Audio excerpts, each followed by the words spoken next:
Yesterday we learned equations 2, 3, 4, 5, and 6. The first one that we had learned really early on in Physics 20, V is equal to delta D over delta T. What's that for?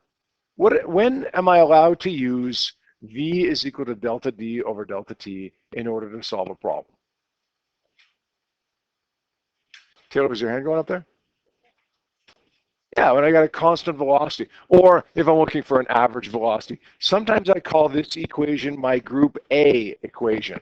So what I like to do on my data sheet is circle it and put an A beside it.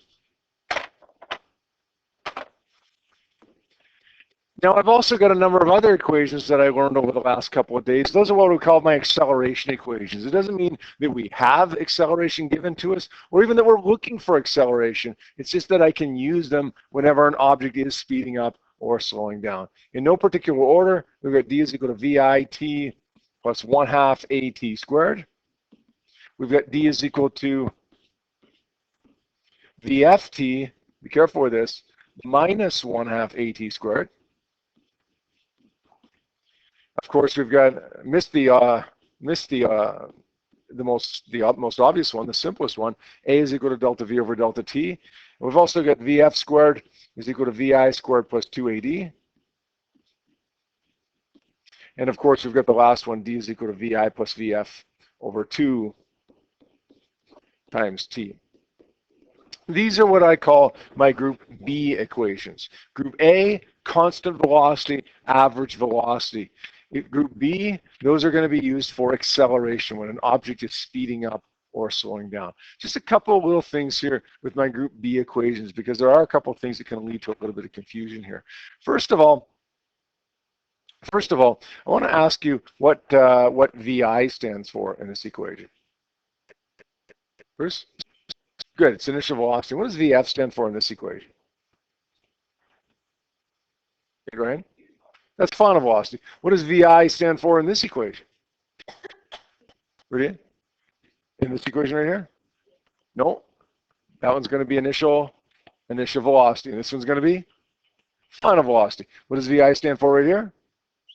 Initial speed and final speed. Now, the way that you remember that is to check the symbol and see if it has an arrow over it, right? If it has an arrow over it, it's velocity. If it doesn't have an arrow over it, it's speed. It's the difference between a vector and a scalar. Okay, sometimes that's not a huge deal. Sometimes it does become a big deal. When does it become a big deal?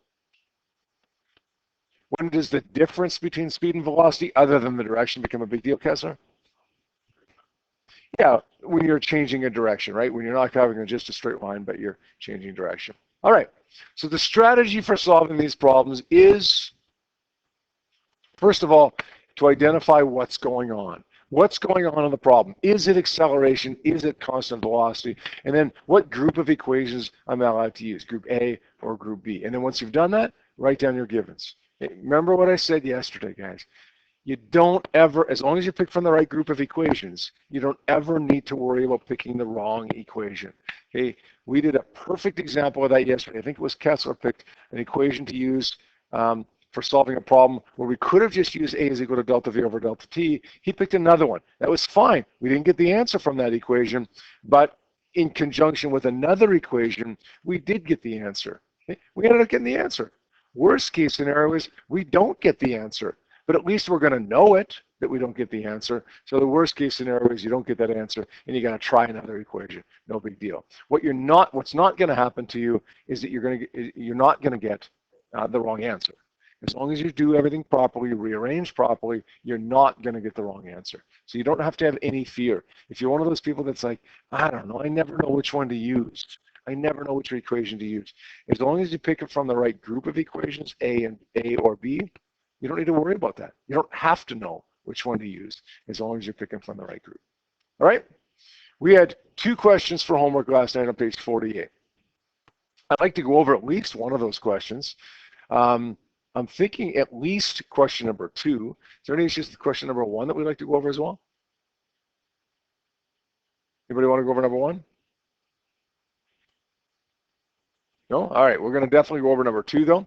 Number 2 says a ball moves up a hill with an initial velocity of 3 meters per second. 4 seconds later, it's moving down the hill at 9 meters per second. Find the displacement of the ball from its initial point of release. Is this a group A problem, or is this a group B problem? In other words, is it a constant or average velocity, or is it accelerating? Yeah, it's accelerating, right? Clearly, if it's got an initial velocity of 3 upwards and then a final velocity of 9 downwards, then clearly it's accelerating. It's actually slowing down and then speeding up. So we know it's a group B problem. We know we're going to use one of those 5 acceleration equations. Which one? I have no idea at this point. Now it comes time to write down my givens. What do we got here? Let's first define up the hill. Up the hill is positive, therefore down the hill will be negative. Something is 3.0 meters per second. You tell me what that is? What's that something? Jillian, is it 3 meters per second? Is that A? Is that VI? Is that VF? Is that? Good. VI is 3.0 meters per second. Good. Something is 9.0 meters per second, right? What is that? Nicole, what's that 9 meters per second? Good, that's VF, the final velocity.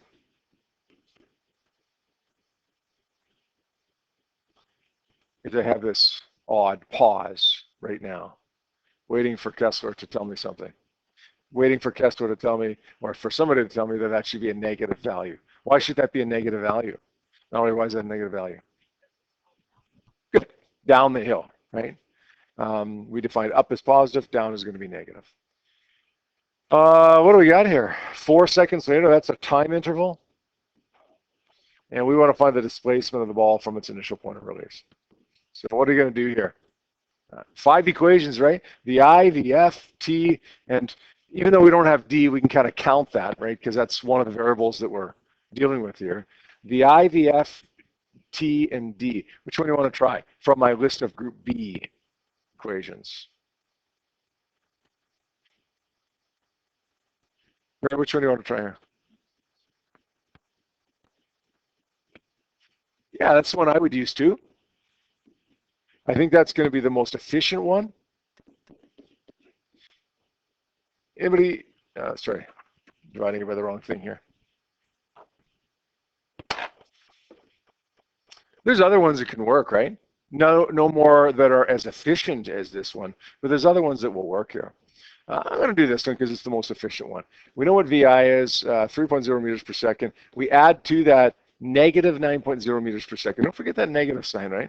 Divide that by 2, and we multiply that by the time interval of 4.0 seconds. 3 plus negative 9 is negative 6, right? Negative 6. Negative 6 divided by 2 is neg 3. Neg 3 times 4 is neg 12 meters. What does the negative mean there?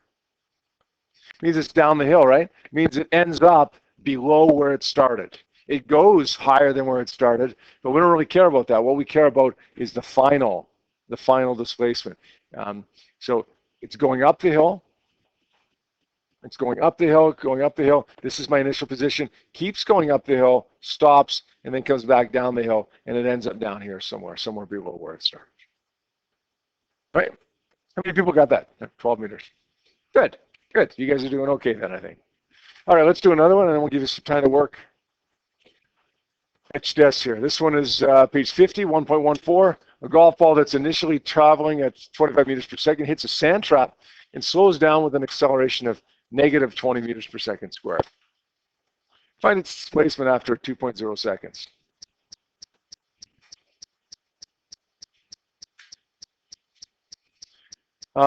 Is this group A or group B? What do we got going on here? Is this constant or average velocity, or is this acceleration? Yeah, this is acceleration, right? It's slowing down. In fact, they tell us the acceleration is negative 20 meters per second squared. They give me the rate of acceleration. They don't always do that. It's group B. Let's write down some givens here now. Something is 25 meters per second. Something is negative 20 meters per second. The time is 2.0 seconds, and we're looking for the displacement. How far does the golf ball go while it's decelerating, during that period of deceleration here? Holly, what's that 25 meters per second? That's going to be the initial velocity, 25 meters per second. Good. Okay, that's how fast it's moving as it begins to slow down. What's the negative 20 meters per second? It's the acceleration, right? And why is it negative? Because it's slowing down. Be careful here. A lot of times we give you a question like this, it may not say it slows down with an acceleration of negative 20. It may say it slows down with an acceleration of 20. You may have to recognize sometime that it's a negative because it's slowing down. Does that make sense? They may tell us, that's great if they do, but if they don't, be prepared to put that negative in yourself. If it's slowing down, we're going to have a negative acceleration. All right, what do you want to do here? The I, A, T, and D. Let's go back to that list of group B equations. The I, A, T, and D. Which one do you want to go with here this time? Nick, what do you want to try this time? For our group B equations.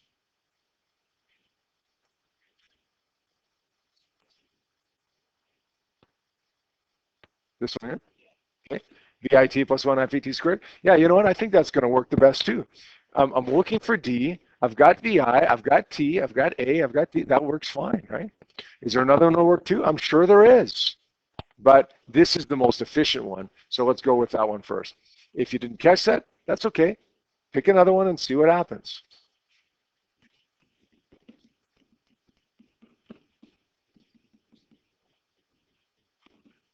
VI is 25.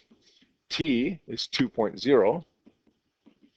A is a negative 20. You got to be careful with that negative. I'll show you what I mean by that in a second here. And T is 2.0. 25 times 2 is 50. But be careful here. 2 squared is 4. 4 times negative 20 is negative 80. Negative 80 times a half is negative 40. 50 plus negative 40 is 10. Not 90. Man, if you hit a sand trap with a golf ball and it went 90 meters, skipped off the sand trap and went 90 meters, well, you must have hit that ball hard. Okay, 10 meters is much more realistic. Sand trap slows it down. It goes 10 meters and it stops. Good? All right. See what you can do with those two questions, please. I'm going to take a look at question number 2 here. It says a motorcycle traveling at 100 kilometers per hour on a flat road applies the brakes at 0.8 meters per second squared for 1 minute. How far did the motorcycle travel during this time? Group A or Group B? Right. We're understanding what's going on in the question before we're worrying about any givens or any equation or so on here. What's going on in the question? What do we got here? Is this Group A, Group B? Is it constant velocity or is it average velocity? Is it acceleration? Yeah, it's clearly acceleration, right? We're slowing down at 0.80 meters per second squared. We've got to be careful of a couple things here. Kilometers per hour, the minutes. We also have to watch out for the fact that that's a negative value of acceleration because it is slowing down. Those are good things if this is a test question or a quiz question to maybe circle in red or highlight with pink or some color that you don't normally use. Draw attention to it. Make it stand out some way so that you don't forget to do all those things, converting kilometers per hour, meters per second, putting in the negative and so on here. All right, let's go to write down our givens now that we know that this is a Group B problem. Now that we know that this is I know that we have to do a few things here with conversions and negatives and so on here. Something's 100 kilometers per hour. Tell me what that is, 100 kilometers per hour. Emma, what is that? Something's 100 kilometers per hour. Is that acceleration? Is that VI? Is that VF? Is that delta V? Is that? That's going to be VI, the initial velocity. Good. We established that something is negative 0.80 meters per second squared. Can you tell me what, Kessler, can you tell me what that is? Good, that's acceleration. And the time interval was 1.0 minutes. We want to find out how far it goes, so we're looking for the displacement here. Let's do our conversions here. 100 kilometers per hour, if we multiply that by 1,000, we get 100,000 meters per hour. If we divide that by 3,600, we get 100,000 meters divided by 3,600 seconds, which works out to be, I think, 27.7778 meters per second. Is that right? Yep. All right, the other one we got to convert is minutes to seconds. This one's easier. Zach, what are we going to do there for minutes to seconds? We're going to simply not divide by 60, but close. Not divide by 60, but multiply by 60. 1 times 60 is 60 seconds. Listen, if you're anything like me, you get mixed up with stuff like that when I multiply and when I divide. Hey, Zach knew it was 60. I know it's 60, but sometimes I forget and get mixed up whether it's multiply or divide too. I get mixed up with things like that. But I always, when I do something like that, I always look at the answer that I get and see if it's reasonable. If I divide that by 60, I'm going to get something like 0.016 seconds or something like that. Okay, 0.016 seconds is not a minute, right? We know that that's not going to be a minute, so it's not a reasonable number. So then I say, okay, I must have done it wrong. I don't divide by 60, I multiply by 60. Oh, that makes more sense. Okay, that number makes more sense then. All right, what do you got here?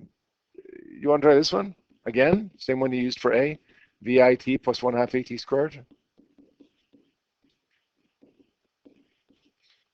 VI is 27.778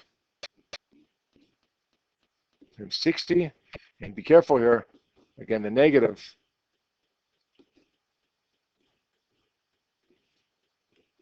We're going to pull out the calculator for this one. We're going to say 27.7778 times 60. I get 1666.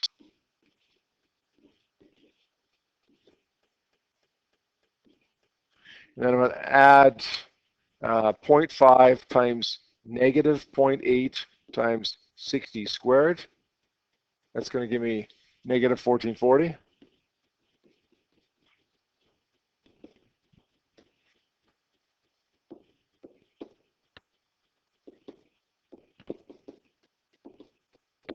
We end up getting 226.7.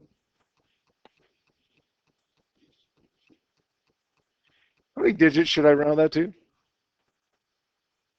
We're not going to lose marks for given figures for a while here yet, right? But we might as well start practicing them. But again, how many digits? Sorry? 227, that would be 3 digits, right? We're going to round this to 2 digits. And why 2 digits? This is 3, this is 2, this is 2. Final answer should be the least precise. Yeah, you could say it has to be 2 digits. So there's a couple options here. The most common one would be 2.3 times 10 to the 2 in scientific notation. You could say 23 times 10 to the 1, okay, which would be a bit different. We're not used to seeing that notation, but they'd both be correct there. All right, we're good there? All right, let's try another one. Page 51, it says a speedboat slows down at a rate of 5 meters per second squared and comes to a stop. The process takes 15 seconds. What's the displacement of the boat? What do you got there? We have group A or group B? Yeah, it's slowing down, right? So we know it's going to be one of those acceleration equations, one of those group B equations, the list of 5, not the list of 1. What do you got to be careful of in this one? What's worthy of drawing attention to with a red pen or a highlighter here? Yeah. Okay, that's not what I was thinking of, but sure, if that's the thought that comes to your mind, write that down. BF is 0. Sometimes we're not in the process of writing down givens or something formally like that, but we just noticed something like VF is equal to 0. It says it comes to a stop, right? What's the thing that I was thinking of? that I wanted to draw attention to, Nick. It's slowing down, so therefore this is a negative acceleration. That's something that, boy, people forget to do all the time. And that's why I want to draw attention to that. All right, let's write down my givens. My acceleration is -5. VF, Bruce said, was 0 meters per second. My time interval is 15 seconds. Displacement of the boat is what we're looking for. I think we're going to use D is equal to VFT minus 1/2 AT squared here. Seems to fit the givens. But listen, if you didn't see that equation, if you didn't notice that, that's okay. Pick another one as long as it's a group B. Get what you can get. 0, I like it when that number is 0, because that's easy math.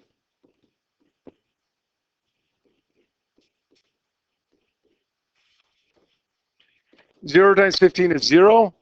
0 plus 15 squared is 225. 225 times -5 would be 1125. Times a half would be 625. No, 1125. 562.5.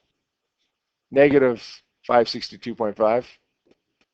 Which we're going to get as our final answer, actually, because it's 0 minus that. Except we're going to round it to how many digits? 0 minus. Yeah. Oh, yeah. Oh, yeah. Oh, good call. Good call. It is. I've got the negative there, the 5 meters per second.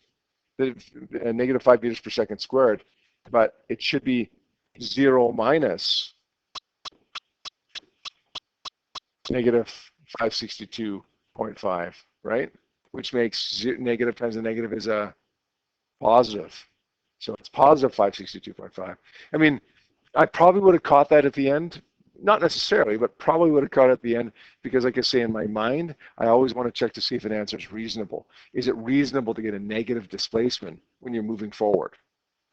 No. When you're moving forward, even if you're slowing down, you have to get a positive displacement. So we're going to round that to 2 digits. This is 2. This is 2. Final answer should be 5.6 times 10 to the 2 meters. Good. I like it when I make a mistake and you guys catch my mistake and pick me up on it.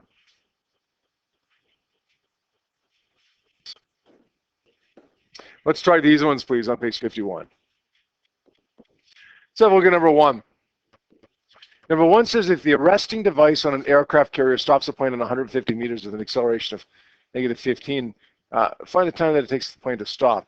What is the arresting device on an aircraft carrier? Oh, yeah, it stops the plane, but what is it exactly? How do they stop the plane? Don't they just like reverse thrust? Like the plane's coming down and reverse thrust and stop really, really quick, like a 747 does on the runway? No, they don't actually. Here's your aircraft carrier, or this is your ocean, I should say. The aircraft carrier is sitting in the ocean like this. I mean, aircraft carriers are big. Okay, if you've ever been on an aircraft carrier, there's one that you can tour and go walk on the deck and see and go through the bowels of this aircraft carrier in San Diego. Actually, it's pretty neat. Actually, if you ever have a chance to do it, it's pretty neat. But they're pretty big. But in the end, relative to a runway on the ground, they're still pretty small, right? They're really, really short runways. So you get this airplane coming down, and it's going to land on this incredibly short runway relative to a regular runway in the middle of the ocean. Well, you better hit that ship. Like you better hit it when you're coming down to land. Otherwise, you're a goner, right? Because you're going to crash into the ocean. You got to hit this moving small target in the middle of the ocean. What if they miss? Oh, they're dead. Well, no, they're not actually, because what happens when the airplane comes down?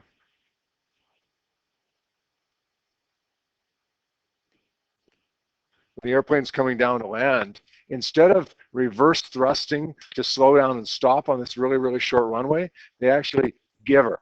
They speed up as quickly as they can. So it's not reverse thrusters, it's full thrusters ahead. It's like an airplane coming down, and instead of firing the reverse thrusters to stop it on the runway, it fires the forward thrusters to keep going as fast as they can go, 600 kilometers an hour, whatever the speed may be. Why do they do that? In case they miss the boat, literally miss the boat, in case they miss the runway. Because if they miss the runway, they're pretty much screwed. So they fire it forward. But how do they stop? If they got full thrusters ahead, how do they stop? Well, there's this cable that goes, this steel cable that goes from one side of the boat to the other. So that's the one side of the boat, that's the other side of the boat. There's this steel cable that goes across it. And then there's this hook that comes down like this underneath the airplane. So this airplane's coming down, coming down, coming down, coming down, coming down. If it hits in time with full thrusters ahead, this hook catches this steel cable. And if it catches the steel cable, then the pilot knows, okay, now I can reverse thrust because I hit the boat, because I made it. But if he misses the steel cable, or she misses the steel cable, then what happens? We just keep forward thrusting forward and we never land, right? We just keep going. Does that make sense?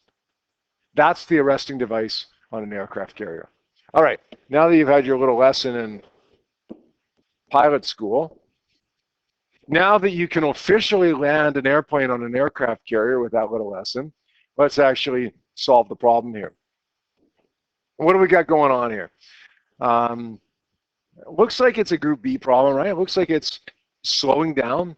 In fact, slowing down pretty quickly, 15 meters per second squared. We're going to find the time that it takes the plane to stop. Group B problem, we're going to say my displacement is 150 meters.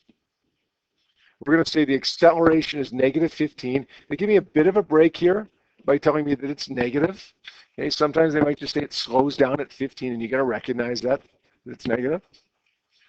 The time that it takes the plane to stop, that's what we're looking for there. Is there anything else that we have if we read between the lines here? Yeah, go ahead, Alex.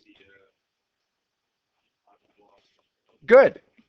The final velocity is 0 meters per second. We know that because the airplane stops, right? It says how much time does it take the plane to stop. All right, I think I'm going to use VF, D is equal to VFT minus 1/2 AT squared here. A couple of people were asking me questions about this as I was walking around. Not sure which equation to use. So listen, just because the first variable in the equation is not the one you're looking for, that's okay. Just look for the variables that appear in the equation and match them up with the givens and what you're looking for. It doesn't matter what order they appear. Okay, I'm looking for T here. That's a little bit ugly.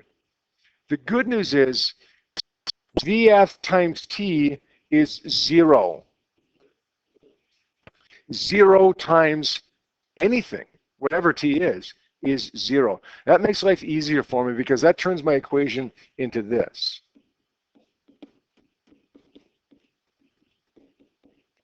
Does anybody know what I would have to do if VF wasn't 0? That would be a really, really challenging question. In fact, so challenging that I would never make you do it. But does anybody know what you would have to do if VF was a number other than 0? Let's say it was D is equal to 7 T minus 1/2 of negative 15 times T squared. How would you solve for T? Has anybody taken Math 20 yet? Like finished Math 20? Yes? We learned in Math 20 something called the quadratic equation. Yes? How many people have heard of the quadratic equation? Okay. 0 is equal to ax squared plus bx plus c, solve for x, right? That you'd have to use the quadratic equation. Negative b plus or minus b squared or b squared minus 4ac all over 2a. You'd have to use the quadratic equation to solve for T there. The good news is you're not going to have to do that in Physics 20. All right, solving for T now, it's significantly easier, although it's still a little bit tricky here. We got to get rid of the half a. So let's say multiplied by T squared, so let's divide it.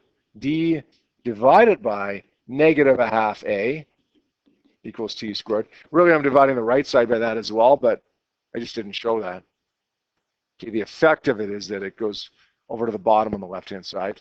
Then how do I get rid of the the squared? Square root it. So it becomes square root of d over negative 1/2 a equals t. Right? We're good there now?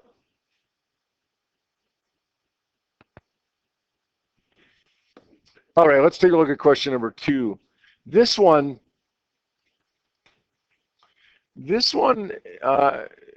not as bad rearranging, I don't think, but a little bit ugly in a couple of respects here. Read through this. A 1968 Corvette took 6.2 seconds to accelerate to 160 kilometers per hour north, travel 220 meters, find its acceleration. Okay. Group B, right, it's acceleration. Going to circle kilometers per hour. Should circle that in red, I guess. Circle kilometers per hour, because we know you need to convert that. Looks like that's about it. All right, let's write down some givens here. Time, let's change the color actually. My time interval is 6.2 seconds. My displacement is 220 meters. It's 160 kilometers per hour. VI, we're going to convert that. We want to find the acceleration. Let's do that conversion now. 160,000 meters over 3,600 seconds. What's the value of that? Repeating? Okay, good. Is there anything else we have if we read between the lines? It is so tempting here to say that, no, that's not VI actually, is it? What's that going to be? That's VF. It's so tempting to say that VI is 0. Right? The Corvette accelerates to 160 kilometers per hour in 6.2 seconds. It's so tempting to say VI is equal to 0. It accelerated from rest, but does it say that? No, it doesn't. We can't assume that VI is 0. You know what, in all honesty, I think they probably mean for it to be 0, but they don't say it, so we can't assume that. So we're going to use that same equation, I think. D is equal to VFT minus 1/2 AT squared. Solve for A. This maybe isn't any easier to rearrange. Let's get rid of what's not attached first. What's not attached to the A? VF and T. So it's added to it, to the 1/2 AT squared. So let's take it over by subtracting. Okay. D. No, it's not subtracted. Okay. VFT is a positive number. Okay, this is subtracted from this, not the other way around. Think of it this way. D minus VFT equals VFT minus 1/2 AT squared. How do you get rid of that VFT? Subtract VFT, right? VFT minus VFT is 0.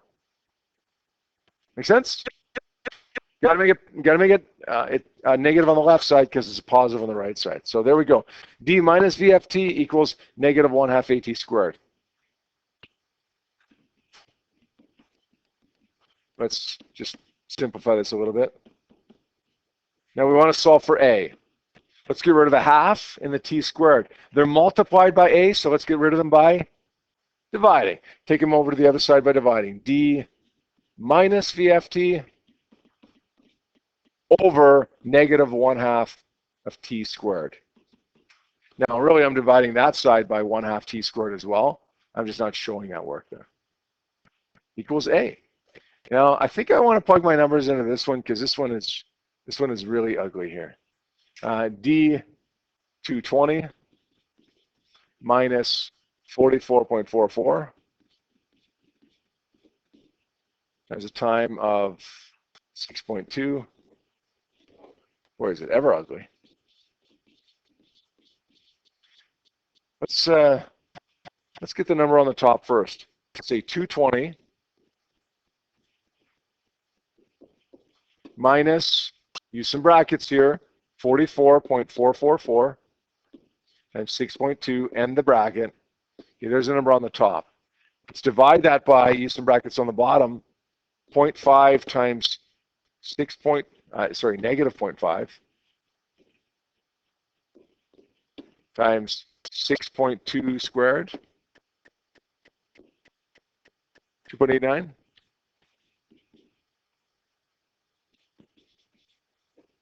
What do they give me for an answer there? 2.9. So